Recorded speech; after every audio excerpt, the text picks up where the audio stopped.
Welcome back. For those who are just joining us, my name is Kyle B. Thompson. I am the programming director of the 16th annual Fort Myers Beach International Film Festival. We're just 2 weeks away from being at Fort Myers Beach for the film festival. Super exciting. But over the next 2 weeks, we are doing live virtual interviews with some of our awesome, fantastic filmmakers. And I'm super excited to talk about the next filmmaker who has a beautiful short film called Lioness, Sara Oliva. I hope I got that correctly. We worked on that a little bit beforehand.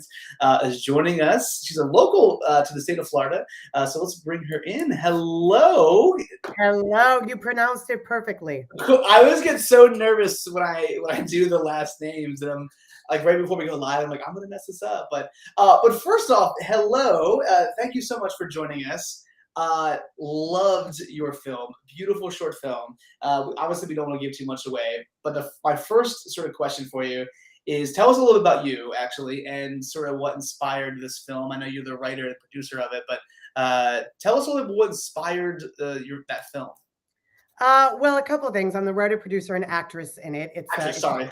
No. I'm all three. It's a two-hander. There were a couple of things that inspired it. One of the things, people, filmmakers always say, location, and that's so true. I stumbled upon this motel. I was there for a commercial shoot doing a fitting, and I walked in and I immediately went, what is this place? Like, it was a motel room like I'd never seen. It had this massive bed, but directly next to it was this even more gigantic hot tub with ceiling to toe, mirrors. Whoa. And all of this foliage, whatever it is, fake everywhere. I mean, I walked in and I thought, oh my gosh, this is a character in itself. So I always had that in the back of my mind, that location, about just who comes in and out of there. And I don't know, it was just something that always was embedded in my mind. And fast forward a few years, maybe like a couple of years later, and I was volunteering at a safe house, which is a domestic violence shelter for women, in an undisclosed location. And the entire story took place in the span of, I think, 10 seconds. I was, at the safe house, and I was there over a holiday, and I was helping the moms, or, as they're getting ready to prepare this feast, this meal. And my job was essentially just to help the kids, keep the kids busy, play games, karaoke, whatever. And as I'm entertaining the kids, I see one of the women coming down the stairs, and I looked up, and I mean, I honestly, I don't know how to describe it. It was like just a bruise, like from here to probably the elbow. I couldn't even see the skin color. And I saw it, and it completely, I don't know, it just left me off guard and speechless. And I watched her, and I watched as she moved all the way to the kitchen. And this whole time, the kids just keep playing. They're just, they're having a ball. They're playing cards, and she's just taking stuff out, and she's talking, and she's getting ready to join the other women in making this feast. And I don't know, I was driving home, and I was thinking about, and I'm a mother myself, I was thinking about everything that mothers and, the women in our lives, and parents in general, just parents do for their children. And when they're not feeling that joy, when they're not feeling that, like, they want to celebrate, but they move forward and they'll do anything in their power to bring that joy to their children. Wow. And so two things inspired that story, which is, that's incredible. And I think, if I remember correctly, the majority of your film was all women, right? Like, I think, women director, cinematographer. I think I even read somewhere that even the location that you picked was managed by women as well. But was that sort of always the plan for that film? I mean, especially finding a location like that, or was this something that just sort of fell into piece? But I think that's incredible. I think it speaks volumes to your story as well. I have to say, the motel, it wasn't owned by women, but it was managed. And when we were there shooting, those women just took such good care of us. And they were spectacular. And that was coincidental. But I did go unconscious. I did want an all female identifying, or they identifying cast. because just also the matter that was at hand and the sensitivity. I want to see women in these positions. I wanted, it's a different kind of energy. And that's what I really wanted on set. And we did have one male. I lost our lighting designer like 2 days before. I couldn't find one. And we had an excellent male step in, and he was phenomenal. And I think he was the only one. Yeah, our sound designer, Wow. Jackie, our makeup, our casting director, Allie, Molly, Bria was another. She was also worked on it. And then we had Michael, who was the only male. And our composer was male as well. But it was on set on that crew was women. That's incredible. I think that's all we actually do. For those who were with us last year, we did a female filmmaker panel where it was just all the. So I'm guessing we'll do that again. So hopefully we obviously get you on that panel. So I think you can speak volumes to this. And I think I agree with you. I think that you need to have more of that, and I think more diversified cast and crew. I think is great. I love seeing that. So I think it's a great thing to have. So before we jump more into the film, I would love to show everybody a quick trailer of Lioness. Yeah. All right, let's take a look.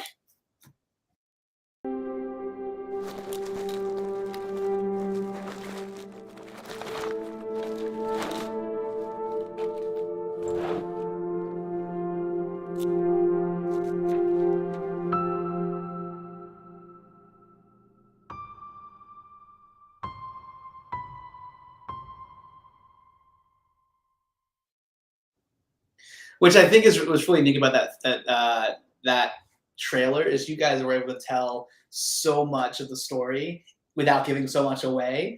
The film's only 7 minutes long, if I remember correctly, and that trailer just sort of it hits home.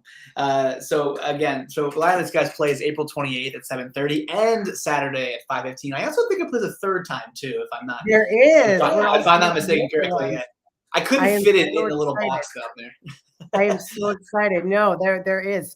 There's another at Saturday, and I think it's at 9. The 9:45, the late showing. Yeah. Oh, we are so thrilled. We're so thrilled. That's awesome. I couldn't fit all 3 of them in the little box down there, so that's why we had to leave that one blank. But so tell us of this. Like, right, you got inspired by a location, and obviously a personal experience that you had in your life, and for you to pull off, this film, right? How did the I'm not talking about the director for a minute. I think the director did a fantastic job. How did you find Molly, and what was her reaction to the script? And also tell us a little more about sort of her role in the film entirely. Yeah, I didn't know. The one thing that I realized is that if you ask for recommendations and help, people are so willing to help, which is wonderful. So I called my friend Erin, and I said, I'm looking for a female director. She said, Molly. And I said, great. Who's Molly? And she, so I went online, I looked at Molly's stuff. I gave Molly a call, and I sent her the script, and she was immediately on board. She got it. She was on board, and so that kind of was tied up very quickly. And I don't know how the discussion happened that she was also going to be our editor and cinematographer. I think it was just like, can you do all of it? Sure. Why not? Let's keep it really, because this was also, we had the pandemic. So we wanted to also keep a little more enclosed. And she was excellent. And Molly, she was also, she had a lot of, other projects working on, but she was attentive to this. And as soon as I saw the shot list, I was like, this is going to be, yes. So I really, really lucked out. And I lucked out with everybody on that set. Every single person, like I said, Jackie, our makeup artist, Bria, Michael, Callie, who did our sound design. I really got, and I'm like, is that it? Yeah. And Allie, who was the casting director, we really, I just asked, and people were like, it worked out. Yeah. And it worked out. I actually just learned that Molly was the editor and cinematographer. Talking to you before we jumped on it. So that was mind blowing to me, because I don't think I even put that together until right now. So my follow-up question is, I think the editing is beautiful. it makes the story. It totally tells the story perfectly. And I don't want to give too much away with that one, ending scene right before. I don't want to give too much away. Yeah. But it was such an intense moment because I thought it was going to be really hard to watch. I was like, this is going to be heartbreaking. And then that moment when it all happens in the editing, and it's like, oh, this is totally like, this is so it's full of heart. It's beautiful. Yeah, because I mean, to me, this isn't, they're not victims. These women that inspired this. And, there's a reason why I'm usually not a fan of when it's like boy, girl, mother. But in this one, our roles are mother and daughter, because I wanted everyone to see themselves in this, whether it was their mother, their grandmother, their aunt, their cousin, their friend. And it just is really a testament to these survivors. Yes. And the entire film is just a testament to their strength and their resilience and their sacrifice, and just also their just day-to-day livelihood that needs to be celebrated. And it was important to me because they're lionesses. They all are, they're the queens of the jungle, in and out. So that was important that I honored that. And as far as the editing goes, the editing was tricky because Molly was traveling and I was in Europe. I was in Italy. I was in Sicily. So we weren't even in the same continent. So she would do it and then she would send it to me and then I would have notes and then she would redo it. And then, so we went back and forth, and it took a while, but I have to say, they say as a filmmaker, and I didn't know this is my first, but when you see that first cut, it's normal to not be happy. You're like, oh my gosh. Yep. Scorsese has something about that. Like, you should want to like kill yourself or something. I don't I was just going to say that same thing. Yep. But I have to say, when I saw that first cut, I said, this is Molly. Like, thank this. I loved it. I loved even the skeleton of it. She got it, those images and everything. So I was very relieved. And then we just took it from there. But finally, I came back from Europe and I was like, we're going back and forth and just finally like, we got to lock this down. I said, yeah, I'm coming over. So I went to her house and we poured even over the font, and Molly's great because she's very decisive. Whereas I'm like, yeah, but this and this. And we hit that font, we hit the ending, boom, it was locked. It's such, man, it's, again, I'm so mind blown that it was the cinematographer, editor, and the director. So what was the preparation like? I mean, obviously you played a pretty heavy character in this. Like, for you as a producer, did you always have yourself playing that role, or was it something that sort of came later? And if you did, what was the preparation for that character? I didn't. I had someone else in mind. Whoa. And I always, even at one point, I was like, I just thought that I would direct it. And then I realized, oh, I don't want to direct this. And then I don't know how that organically came that I was going to be in it, but I put myself in it. And it just happened like that. As far as, I stayed, I wanted to be really mindful. I stayed at the motel, I stayed there through the shoot was only like 40 hours, but I stayed there for 3 days just to really kind of,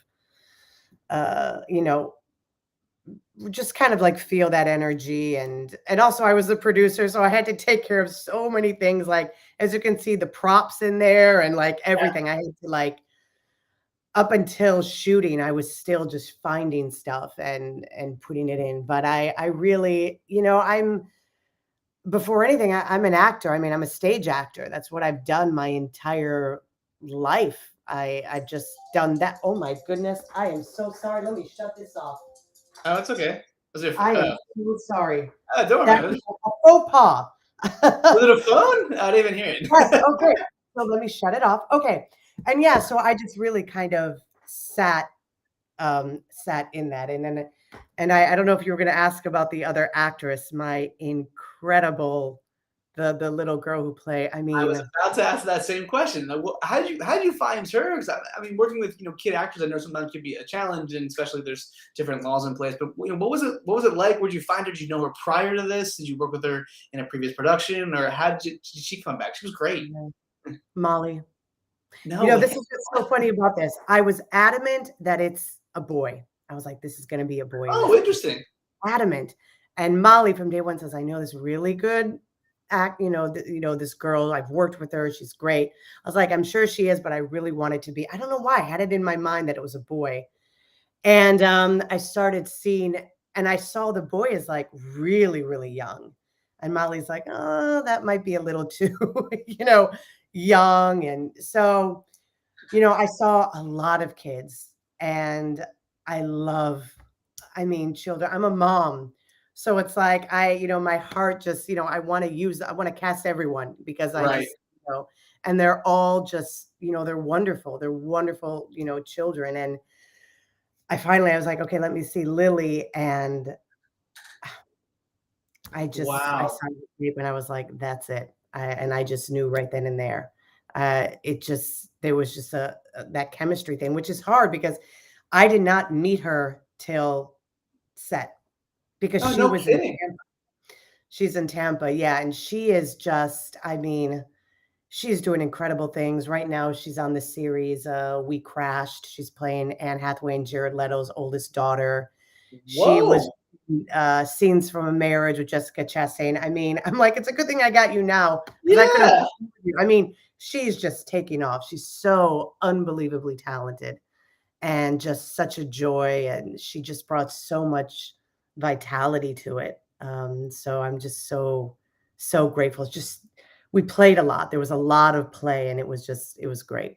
It definitely showed. I think just even in the short amount of time the film plays out, it definitely that bond between you and her. It definitely showed. It just seemed natural, right? Like mother and daughter. It just seemed completely natural. I think it definitely it's a good casting call because it shows on in the film. I think it makes the film.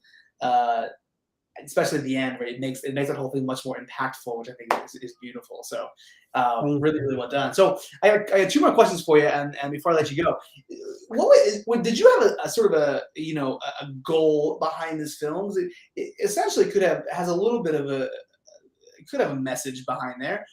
Did you have a message you wanted to sort of get out there, or was this more of like a really good story that you just had to tell? I just was curious what the goal behind that was. Gosh, that's such a great question. If I can be totally honest, totally honest, Please, yeah. like all actors, you're kind of like, boy, I wish I could have something for my reel, but Okay. but then that disappeared. And as the story took place and it was formulating, there was discussion of, do we want this to be a PSA? We didn't want it to be a PSA, but again, not to give anything away, but we were toying with, we wanted it to be impactful without being, a PSA. Not that there's anything wrong, but this Right. really was inspired, but it's fiction. It's fiction, but it can happen Yeah. any day somewhere in the world, and it probably is happening right now. Yeah. But Unfortunately, yeah. really just, yeah, I really more than anything, just when it does screen and people come up to us after and they're very emotional or they're in tears and they're like, I know that person, or that was me, or that is Mhm. me, that in itself is, that's beyond everything. Yeah. It really is. And this, like I said earlier, it really is just a testament to the colossal might and strength and vulnerability and tenderness of the lionesses of the world. That's incredible. Um, First off, again, Sarah, well done. It's a beautiful film, and my hat comes off to everybody, on your cast and crew, and Molly. I think it's an incredible story. First of all, I want to just thank you for sharing the film with us. I'm super excited for our audiences to see it. I know, like our judges here, when they watched it, it was just like we have to include this film. So I'm really excited, and I think you'll be attending. I will be attending. Awesome. Mhm. So for those watching, come meet Sarah, and obviously we'll be doing a Q&A after the screening. But Sarah, thank you so much for being a part of this, and thank you for joining us in this live interview. And I'm looking forward to meeting you in person soon. Thank you so much, Kyle. I'm so looking forward to it. Take care. Bye-bye. Right. Oh man, so guys, please come out and see that film. It's an absolutely beautiful film. Hi. My daughter is crashing the party right now. Guys, please join the film. It plays again 3 times in Florida. It's like April 28th, 7:30, and April 30th at 5:15. Meet Sarah. It's a beautiful film. Please come see it. But for now, guys, my name is Kyle B. Thompson. Again, I'm the programming director of the Fort Myers Beach International Film Festival. I will see you guys in a couple weeks. We have interviews all week long, so stick around, and we'll see you guys at the beach for the 16th annual Fort Myers Beach International Film Festival. Take care.